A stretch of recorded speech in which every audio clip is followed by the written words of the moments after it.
Fireballs in the sky. With all the fireballs in the sky, I thought this was the time for this. When a star falls from the sky, it leaves a fiery trail. It does not die. Its shade goes back to its own place to shine again. The Indians sometimes find the small stars where they have fallen in the grass.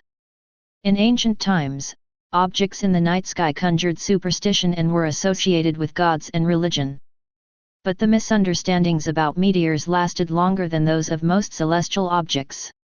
Meteorites, the pieces that make it to Earth, were long ago thought to be cast down as gifts from angels.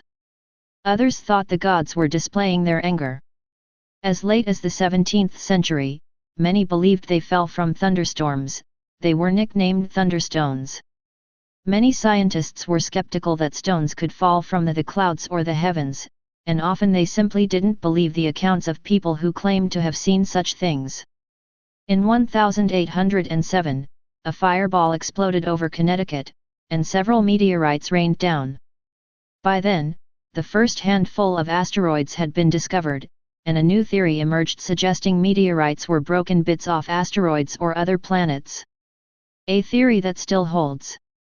One of the most significant meteorite events in recent history destroyed hundreds of square miles of forest in Siberia on June 30, 1908.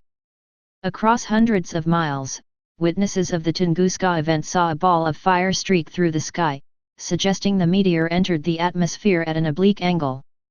It exploded, sending out hot winds and loud noises and shaking the ground enough to break windows in nearby villages.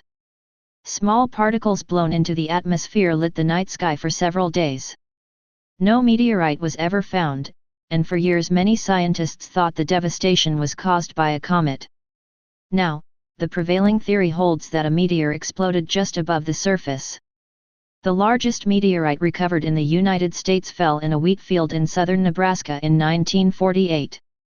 Witnesses saw a giant fireball in the afternoon that some said was brighter than the sun. The meteorite was found buried 10 feet deep in the ground. It weighed 2,360 pounds. The most famous meteorite crater in the United States is misnamed Meteor Crater. It's in Arizona, and it's huge. The rim rises 150 feet from the surrounding plain, and the hole is 600 feet deep and nearly a mile wide. It was the first crater proved to be caused by a meteorite impact, which occurred between 20,000 and 50,000 years ago. For decades, astronomers have reaped the values of written records kept for over 2,500 years in China and Europe. Eclipses, planets, and comets are mentioned and have brought about refinements to our current understanding of the long-term motion of these bodies, especially for comets such as Halley and Swift-Tuttle. Several meteor showers have also been identified, which brought about a better understanding of their evolution as well. No other culture can provide comparable information as that gathered from the Chinese and European records, but this need not be a deterrent from learning about how other cultures felt about these moving bodies in the sky. And one of the richest regions of meteor and comet lore in the world is North America. During the last 15 to 20 years, archaeoastronomy has uncovered much concerning the astronomical beliefs of Native Americans. Unfortunately, the methods of keeping records of astronomical events were not as straightforward as those of the Chinese and Europeans, as there are no books lying around. Instead, the methods of record keeping included rock and cave drawings, stick notching, beadwork, pictures on animal skins and jars, and storytelling, most of which are not datable. One of the few datable events among the various records of Native Americans was the 1833 appearance of the Leonid meteor shower. Historically recognized as one of the greatest meteor storms on record, it made a lasting impression among the peoples of North America. The most obvious accounts of the Leonid storm appear among the various bands of the Sioux of the North American plains. The Sioux kept records called winter counts, which were a chronological, pictographic account of each year painted on animal skin. In 1984, Vondel Chamberlain, Smithsonian Institution, listed the astronomical references for 50 Sioux winter counts, of which 45 plainly referred to an intense meteor shower during 1833–1834. In addition, he listed 19 winter counts kept by other Plains Indian tribes, of which 14 obviously referred to the Leonid storm. The Leonids also appear among the Maricopa, who used calendar sticks with notches to represent the passage of a year, with the owner remembering the events. The owner of one stick claimed records had been kept that way since the stars fell. The first notch on his stick represented 1833. Storytelling was a very important method of record-keeping among most Native Americans, and several seem to have been influenced by the Leonids of 1833. A member of the Papago, named Kudux, was born around 1847 or 1848.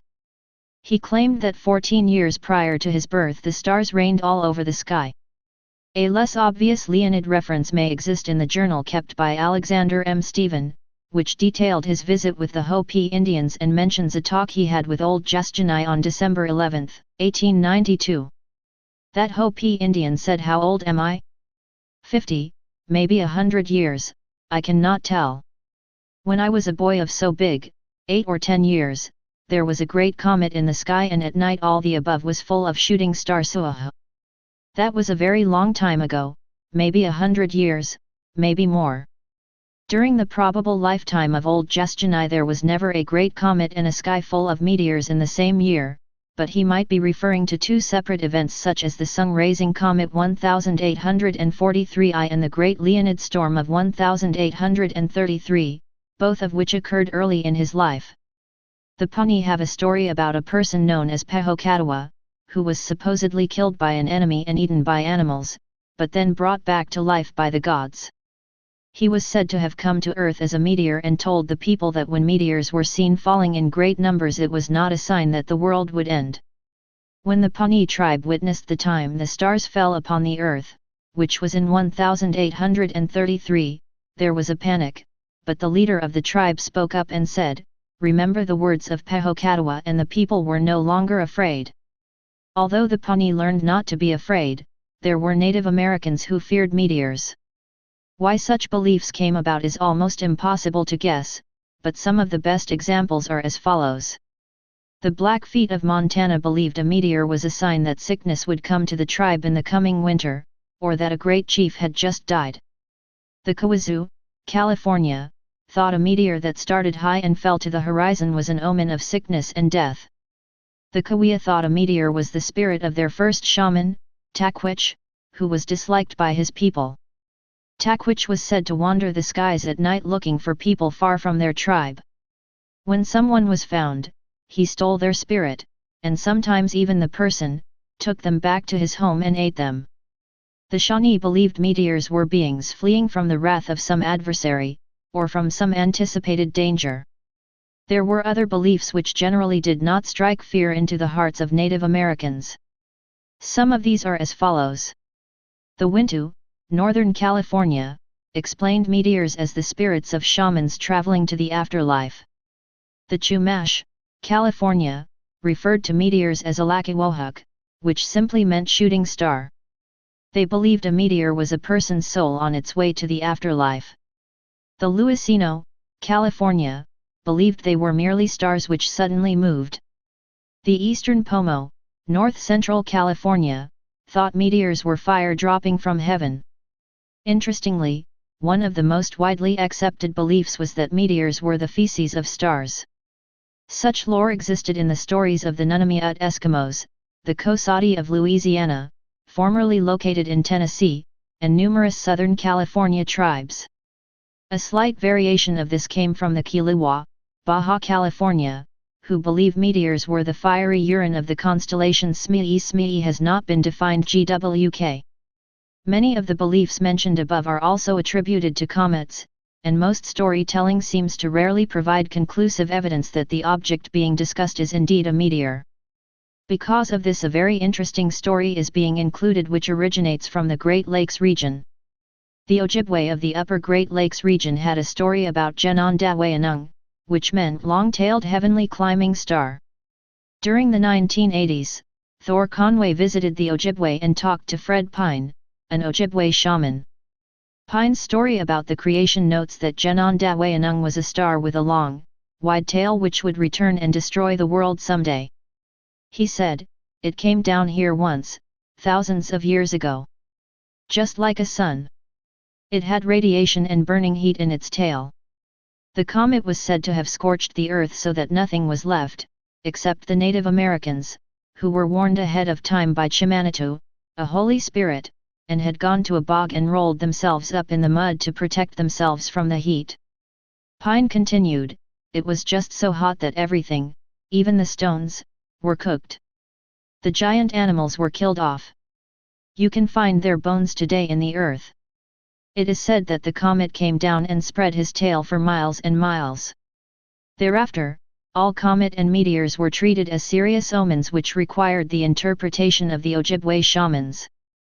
There are other stories of a great fire coming from the sky and destroying everything except for certain Native American tribes. In some cases the tribes claimed they were warned, while others claimed they just ran for the nearest bodies of water. Another form of record-keeping were rock petroglyphs, or pictures carved into rock. The western United States abounds with these pictures, but any dating is virtually impossible. Once again, it is frequently difficult to determine whether the object carefully carved into rock is a meteor or a comet. One rock drawing frequently debated as to its exact depiction was produced by the Venturno tribelet of the Chumash at Burro Flats. A pair of discs with long tails are located on the wall of a cave and have been interpreted by Travis Hudson and Ernest Unday 1978, as portraits of a comet seen over an interval of a few days or weeks. On the other hand, E.C. Krupp, 1983, has pointed out that the images have a dynamic appearance that suggests rapid movement and change. If they are celestial at all, I would associate them with meteors, and, in particular, with the especially bright and dramatic type known as fireballs.